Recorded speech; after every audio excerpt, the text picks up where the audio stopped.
देखो आज हम जो है मैग्नीशियम रिबन को, ये क्या है मैग्नीशियम रिबन को जो है अब जला कर देखेंगे क्या तब्दीली आते हैं और क्या क्या होता है।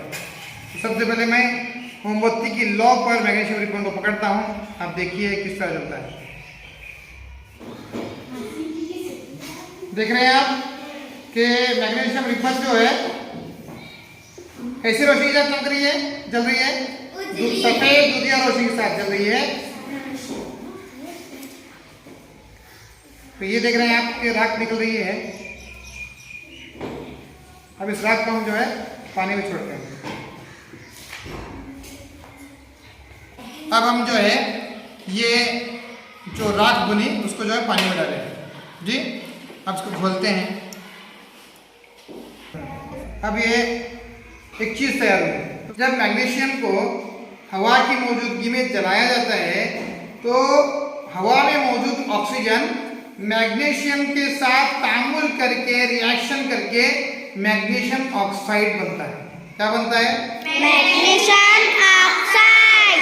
जो सफेद राख हमें नजर आई वो मैग्नीशियम ऑक्साइड है।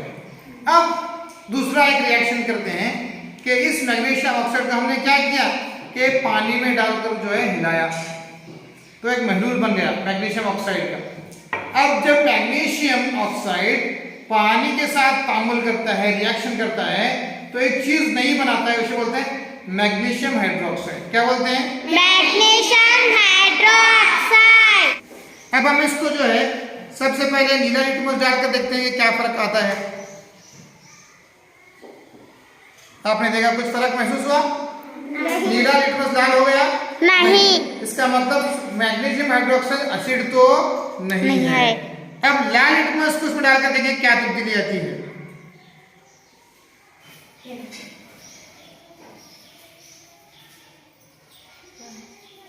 तो आप देख सकते हैं कि लाल लिटमस किस रंग में तब्दील हुआ है?